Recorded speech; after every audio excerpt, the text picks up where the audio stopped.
XVI. Number of things I want to touch on tonight, I hope.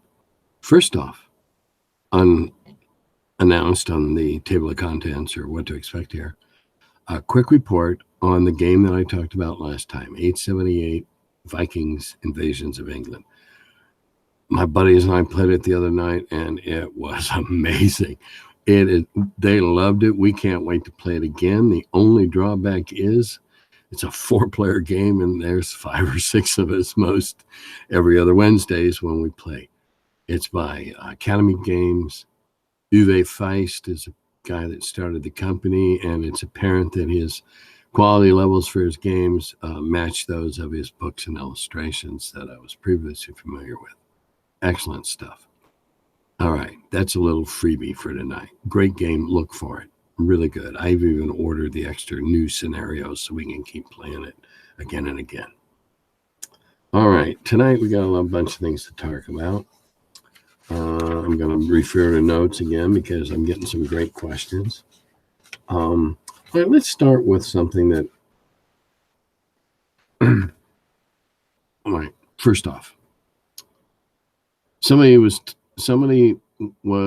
thread that I looked at on Facebook or page or thread, whatever you want to call it, was like, what am I supposed to do with all these different charts and tables to hits, combat tables? Well, careful study would have shown that they were from different iterations of the rules from different periods of time. And if anything was pointed out by some of the excellent novels and books, one's a novel, sort of, one's a studious book, the game evolved. We changed rules as the game evolved because it wasn't perfect the first time, so we polished. So yeah, the original book said this, and then Greyhawk said that. And if you read the front of those supplements, the pitch at the beginning of the supplement was, hey, here's some different ideas. Some stuff we didn't do, better ways to do stuff we did. And so it's really disingenuous to make a big to-do out of the contradictions. If you date when they were published, if you have any knowledge of the evolution of the game, it should become self-apparent. We changed, we polished, we buffed.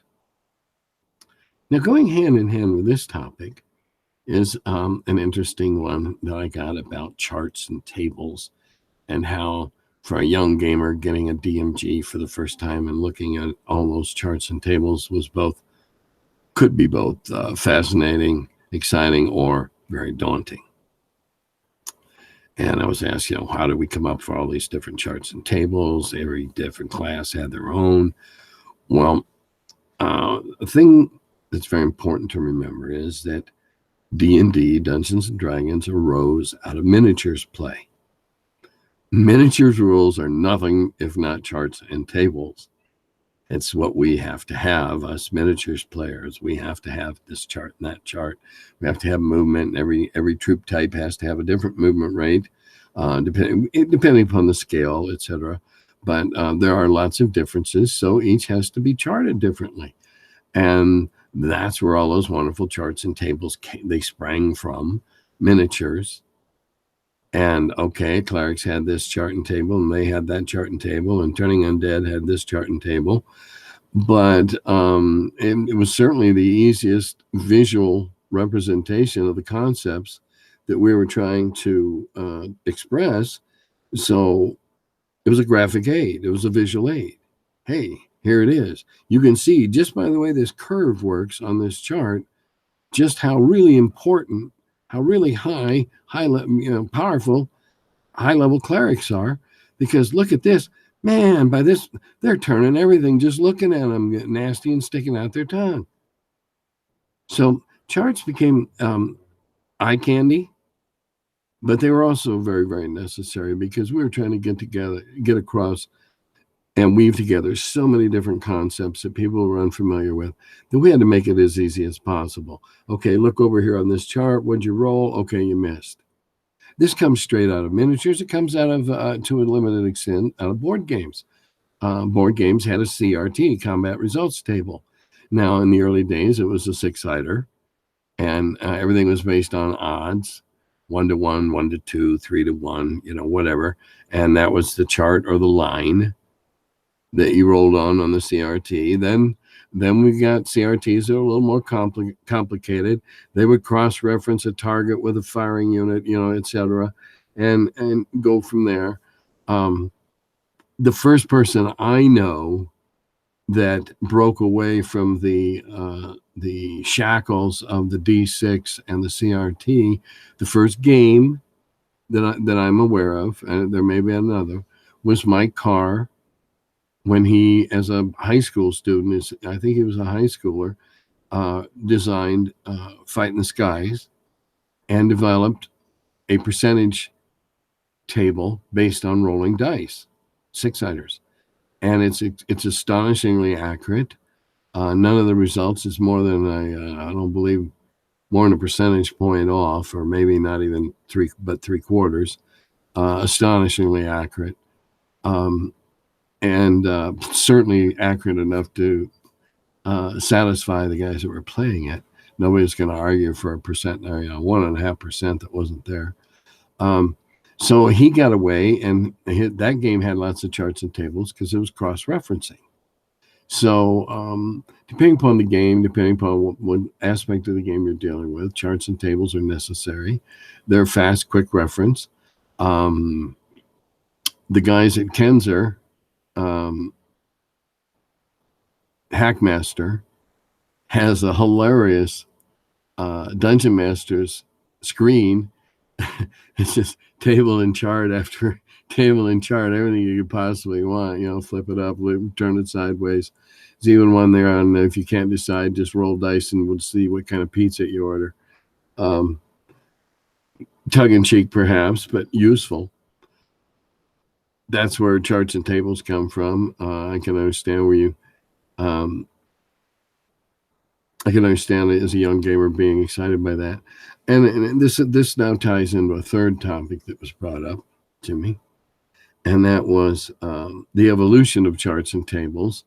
And I have made mention of sitting and cutting up books, and we did. And what I didn't mention was that we would cut the book up and say, okay, this goes so-and-so. But then we would also, on the spot, expand it, correct it, modify it, all hand notes. And then the next process, after Gary and I were done cutting and pasting, he went home and typed it all up again. And that's where the other stuff came in there. Tables were expanded, tables were changed. Why did we have to have so many charts and tables and be so rigid in AD&D? Because at that point in time, that's why we published AD&D, was that the market, our market at conventions, was enormous in the revenue that D&D tournaments provided. There were attempts to establish different products and in vis-a-vis royalties and who was owed what. But the main thing was that if we were going to keep a hold of the game, and the best way at this point in time was still having 300, 400, 500 people sign up at a convention, most of whom hadn't played. If they played at home, they were coming to get fired up with a good old tent meeting, inspiration of spirits to go home and play more vigorously. So we had to have rigid rules so that if we ran a con, we ran it by the rules. The adventure was by the rules. No longer were we did some early stuff at Metro Detroit Gamers things that have since become legendary that were pretty open to interpretation by the various DMs. And so we found that, oh, geez, you would put forth this group to go to the next round, and they didn't do this. Whereas, but anyway, so it was too subjective So that's that's a big emphasis on how those tables and charts got so rigid and whatever. And of course, those of us that were doing it, some of us, we didn't give a damn anyway because we didn't play with anything we didn't like. And if we wanted to modify it, we did because that was the spirit of the game back then. All right. On to the next. Let's see. What are we going there? All right. Sorry to be so slow. I don't have my glasses on. Well, I got one thing that I want a brief comment I want to make. And it's listed in the thing here. And it's race as class.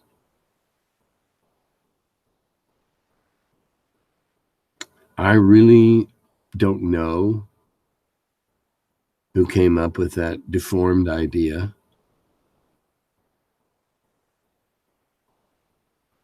Not to make light of the example that I'm going to use in any way, shape, or form as a history teacher. It's just stupid and unfounded. I've never seen a logical explanation. As when the Nazis decided going to a synagogue was no longer your religion, but your race. You're a Jew, you're now a race apart. You're a dwarf, you have to be a dwarf and play only as a dwarf amongst these restrictions. Don't know whose idea that was. It was stupid. It's still stupid.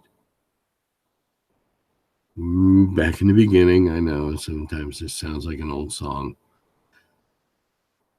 The whole concept of playing in D&D was that those of us sitting at the table rolling up new characters, and you have to go back to those new characters.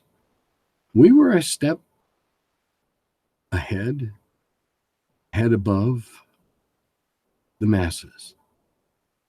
The masses were content to live on their little farm and never go more than 4 miles away to the next village that had a fair twice a year.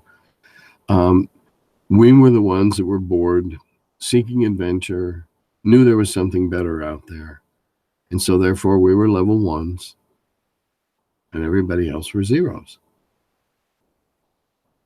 Now this is a mathematical concept, please. Don't read anything more into it than that. But we were extraordinary. It didn't matter if we thought we were an extraordinary human or an extraordinary halfling or an extraordinary elf or an extraordinary dwarf. Each was extraordinary in their own way, in that they consciously broke from their societal norm, their societal support system, to go out and seek adventure. I never liked the restrictions that were put on dwarves or elves for things like strength and how many levels they can get, because again, we're all extraordinary. And there's always, for whatever the rule says, you can find a movie or a book that violates it. I mean, good Lord, look at Gimli and the Jesus, a dwarf that ran like a Kenyan distance runner, and none of the dwarven memes or examples that I'm familiar with have dwarves as Kenyan distance runners, but Gimli did in the movies. I don't even remember him being that much of a runner in the book. But hey, it's fantasy. You can you can try to be whatever you want. I'm puzzled by a couple of threads that are talking about how you play the characters. Do you play in the later editions? They have all these niches of character types. It's not enough to be a fighter. You have to be a grizzly fighter. and I'm not making fun. I'm really not. I'm merely sharing my perplexity. you had, whereas, and maybe grizzly was a bad idea. Bad example. It's not like you fight like an animal. But anyway, I read something about they were going to be a paladin crusader of a certain stripe, or one or the other, and play it. Well, I guess if you want to be an actor and step into a defined and proscribed role, set of parameters, limitations, whatever, that's fine.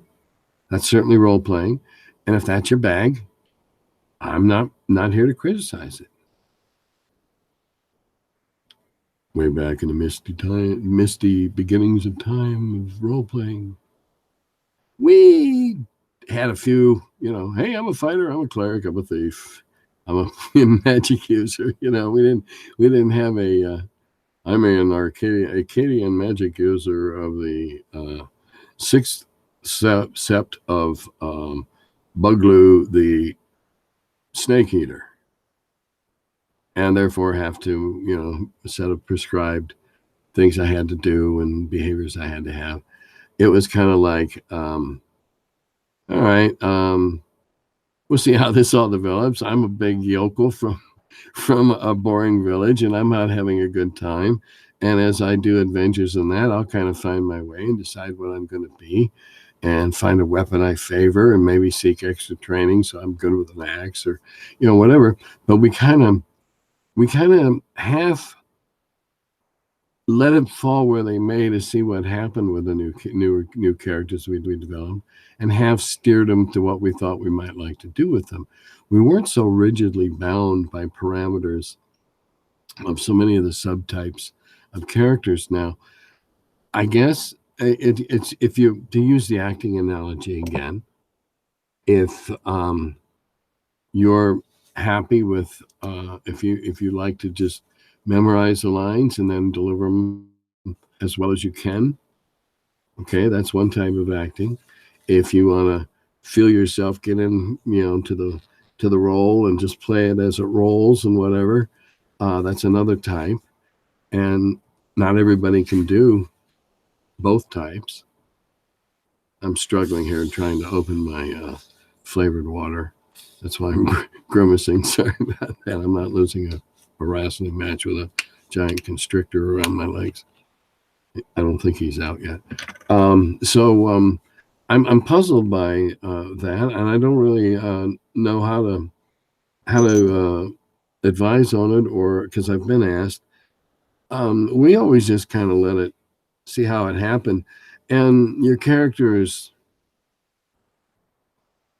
persona, bent, slant, whatever descriptive word you want to use, was kind of shaped by the events, and it was more like, hey, hop on the roller coaster here, let's see where it takes us, as opposed to, I want to get on Route 12, and it's just a different approach. And again, I'm a little biased. I think our way was more fun, but I'm not criticizing yours. If you're having fun, then swell. Maybe you're seeing something I don't. Let's see. Oh, somebody seemed to think that something I said, I don't use Greyhawk. Oh, absolutely, I use Greyhawk. I couldn't afford Greyhawk when I bought the first set and the dice, and I made a comment that I'm not responsible for Greyhawk because that's the one I didn't do. So yeah, of course, you have to use Greyhawk, multiple weapons, varying damage. Who wouldn't? Let's see, what else did I have down here marked? I have some. Oh, somebody asked me about my time on board the Ranger, and did I know a gentleman who'd been his teacher. And as I said before, the Ranger was designed for about 3,800 and had about 5,000 on there.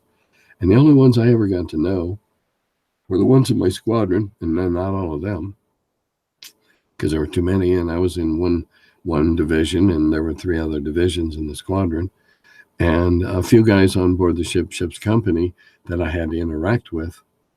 And so my chances of knowing this guy are really slim. And I did the last cruise is 69 that started late in 69. So from what you described to me, I'm pretty sure he must have been on there before I was, perhaps the cruise immediately preceding mine.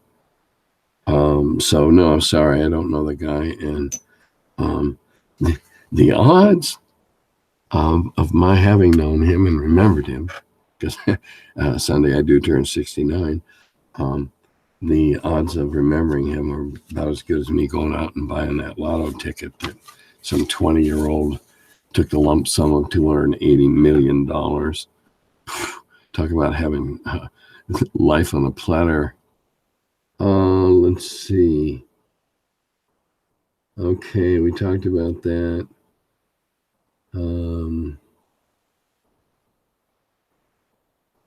Naming each level for a class. Oh, naming each level for a class. I'm not exactly sure what you meant there. I thought Gary was pretty ingenious in finding different names for all the levels of all the different classes. You know, Myrmidon champion. He really put his thesaurus to work hard on that one. We had to. We were completely stymied, as was the author, by druids. So we used a lot of numbers: 12th level, 13th level. There weren't that many levels and titles in druidry. So let's see, locked in room, cutting apart. Yeah, we touched on that. Bear with me here a minute. Okay, player skills versus ability. I don't know how long I've been talking here, but I may have to wrap this up here pretty soon. This kind of goes to metagaming. I believe. Let's see. Okay, this is how well you want to role play. The example in question was something with somebody with an intelligence of 5. Their character has an intelligence of 5. Well, as we all know, 9 to 12 is considered average intelligence. And so 5 would be somewhere a little bit below Forrest Gump. And frankly, as a DM, I don't know that I'd make anybody play a character with a low intelligence that low, because if you're going to be strict and make them play to that intelligence, well, they're going to walk into the buzzsaw every time. So do you allow them to metagame? Well, if you're going to allow PCs with numbers that crappy, no. Don't let them metagame it. If they're not that smart, sorry, no, you didn't figure that out. No, you didn't think of that. Unless they can make a convincing argument by why somebody of less than average, less than self-functional intelligence can give you a logical reason where they'd have figured that out. No, that's the role-playing part. And yeah, there's been times, especially in celebrity games, when I'm asked to play for charity at cons and stuff, oh man, I bit my tongue so hard it bled, metaphorically. Not being able to say something because I didn't have the stat to warrant it, or not be able to do something because I didn't have the stat that would warrant it. So it's an argument for not starting characters with crappy stats. I don't think that in stuff like intelligence and strength, I would encourage anybody to start a character with either of those stats below 9. Low average. Because after all, we're saying that you're already above the mob, right? The gene pool. You're already superior to most of them because they're content to live their humdrum lives. Whereas you're out seeking in riches and adventure and betterment for yourself.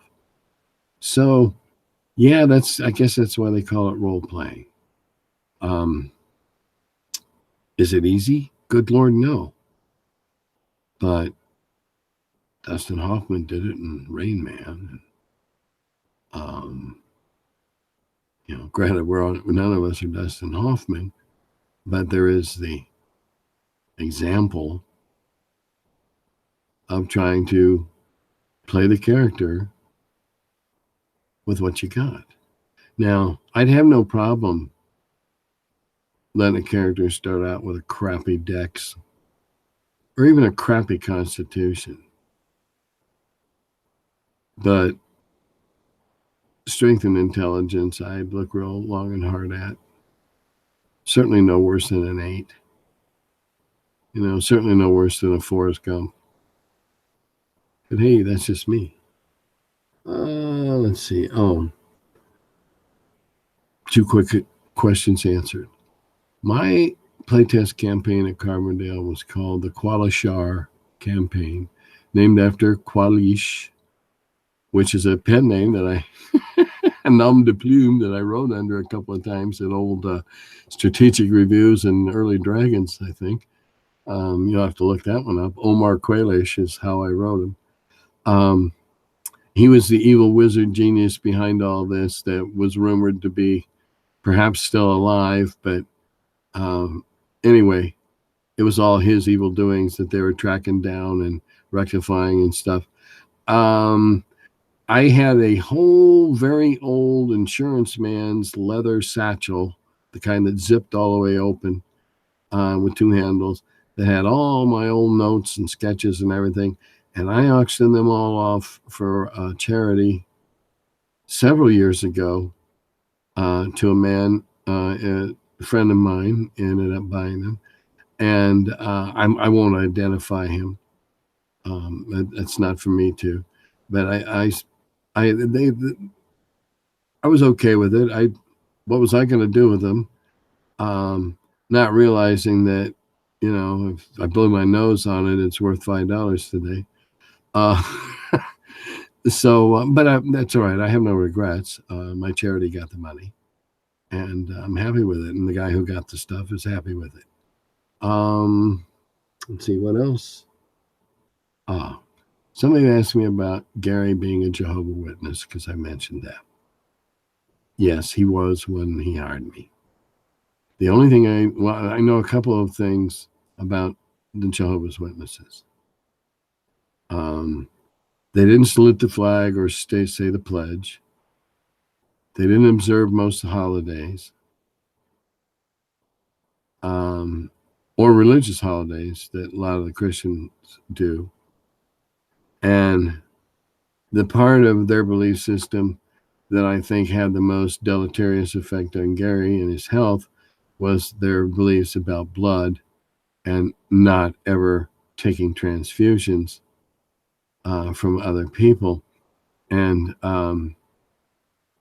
apparently nobody ever told Gary that he could donate his own blood and they would keep it separate from anybody else, so that if he had the surgery to remove the aneurysm that killed him or to fix the aneurysm that killed him and needed blood, it would be his own blood. But I don't know, maybe he was more dogmatic than that. Other than that, I don't know much about the witnesses. I do know that when, they go around and knock on your door a lot. When he passed away, he was no longer a witness. He had gone, as far as I can tell, and in my irreverent phraseology, even more splintery. He had gone very splintery, and so I don't know where his head was at, and what his things were about medical problems and whatever. But that's all I know about the witnesses. And yeah, Gary was a witness when he hired me, and then he wasn't shortly before he died. And I think that's all I'm going to talk about tonight. I think that's enough probably to bore you to tears. Now I got to go look and see how long this is and whether I'm going to let it go. We're hunkering down this weekend for snow that's already kind of fizzled out. So we got all our bread and toilet paper and milk. So we're all shape here. We're good to go. Hope you're safe and warm where you're at. If not, try to rectify that. Goodbye from the cellar.